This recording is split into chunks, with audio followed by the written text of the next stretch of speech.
Hello, this is an exercise therapy routine to help establish good posture and relieve pain and improve athleticism.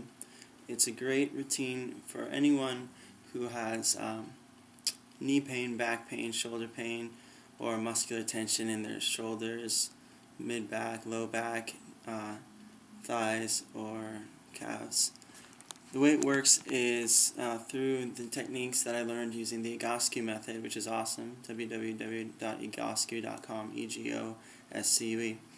It gets the body to be lined up perfectly straight so that all the load joints are stacked on top of each other. The load joints in Egoscue terminology being the head, right at the ear, center of the shoulder, side of the hip, center of the knee, and right in front of the lateral malleolus on the ankle, the bony part of your ankle.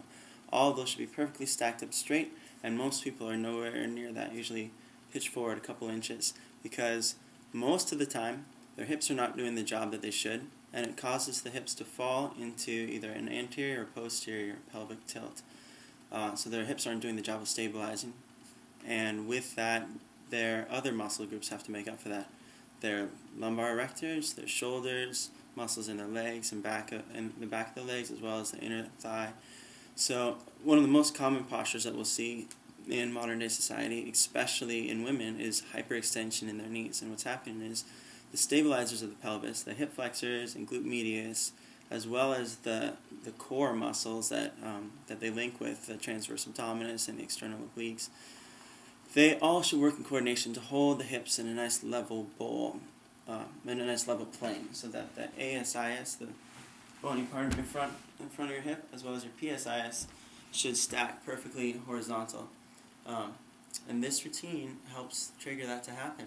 So I'm going to start off with the exercises already. First thing that we'll do is sort of a pain relief exercise as well as a hip flexor activator. You lay on your back, cross one ankle over the opposite knee, and then pull your leg up. Using muscles in your hip, push this knee away and hold this foot in flexion, okay? Then relax with your upper body, although there'll be a lot of work in your hips, and hold for 1 minute or 12 deep breaths.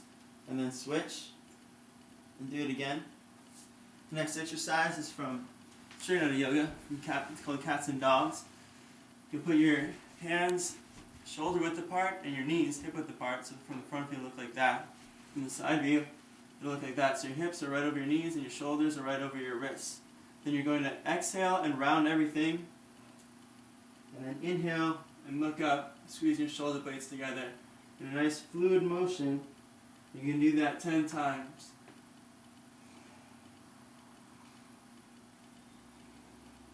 Just like that. Make sure your elbows don't bend as you go through that.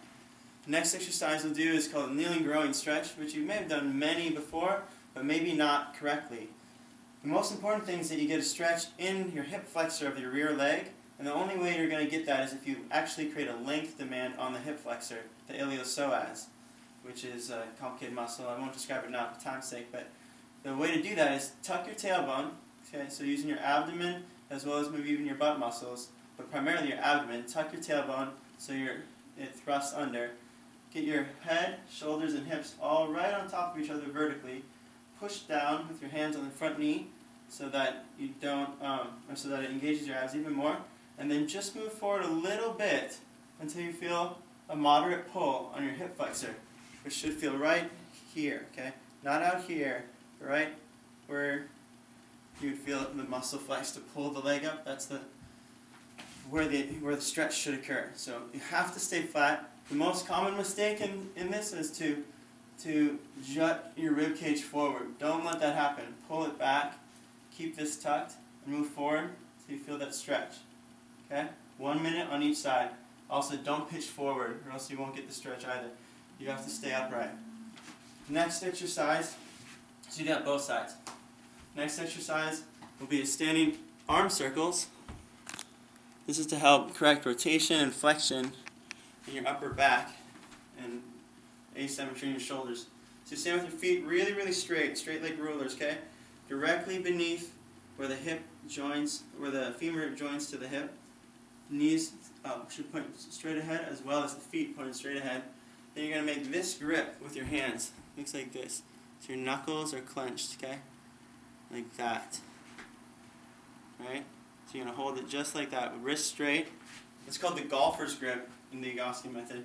And squeeze your shoulder blades down together, but again, don't jut forward when you do this. A lot of people do that, or they'll arc like that. Just move your shoulder blades.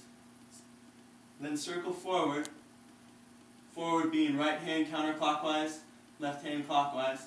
40 times, keeping that pinch right there like you're trying to hold a pencil between your shoulder blades. Okay, 40, and then flip your hands over and circle the opposite direction backwards, still squeezing your shoulder blades 40 times, okay? That exercise was a prep for the correction for the upper body, rotation, and shoulder position. And now we're going to do it in a slightly more demanding position, combining the coordination we learned from the lunge stretch with the arm circles. So the way you get into that is just step forward, make sure that back heel is up off the ground a lot. This knee, the back knee can be slightly bent. This knee can also be bent as low as 90 degrees or less. But we don't want the knee to go forward in front of the foot. Okay, it stays right over the ankle. Arms out, arm circles again, making sure that you still have the stretch right here. So don't let your rib cage jut forward. Keep it back. Okay, 20 circles forward, 20 circles backwards. Then switch. Same thing, stay really upright. See the big stretch in your hip flexor right there. 20 forward and 20 backwards. Okay, you should feel really, really balanced after that. We just activated what's called dynamic tension, where the front of your pelvis and the back of your pelvis, your hip flexors and your glutes, are activated and can work in unison with your gait muscles and your core, your transverse abdominis primarily. The next exercise we'll do is the standing quad stretch, which you've probably also done. Where you grab with both hands, grab your foot, pull your knee back so it's even with the other knee, and then flatten your stomach and stand up really tall. Okay? So the knee should be honestly, authentically, visually back, even with the other foot, and it should also stay in alignment. So it shouldn't be out like that. Really flat, and then really flatten your stomach, okay? So it'll broaden your chest naturally. And if this is too hard for you to reach, you can set a chair behind you, like so, and a wall in front of you. Get your foot up on it, and then stretch, like tuck and stretch, and use the wall to help you balance. Stand up really tall on that one, so don't let this hip go out to the side, okay? It is stretching your quad, but that's not really what it's about. It's more about what's happening on the standing leg, stabilizing with the glute, the calf, the hamstring, the transverse abdominis, all learning to hold the body upright. Okay, so after your body's learned that, the last thing you're going to do for the foundation routine is find a really, really flat wall to stand against. Like a door is usually really good. I don't have a super perfect wall for this, but I have one that's pretty good. Well, at least in camera view. So anyway, get your heels totally flush against the wall, ideally a wall without trim, so that your heels can be back all the way in the same vertical plane as your head, shoulders, hips, and knees. So you're standing back, your heels are touching the wall, your butt is touching the wall, your shoulder blades are touching the wall, and the back of your head is touching the wall. Okay? So the shoulder blades and head just lightly touch the wall. Okay? You don't want to rest on it, or else your stomach will distend and your hips will be disengaged.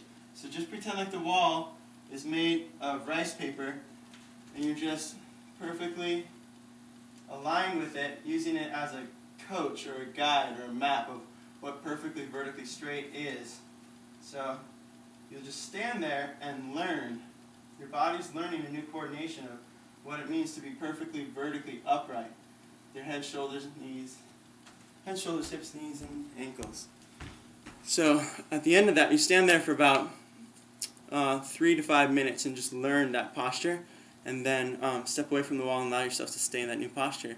And do that every day for a couple weeks. And if you want to email me at will@matrixfitness.org, let me know how it goes, please do so. Thanks, bye.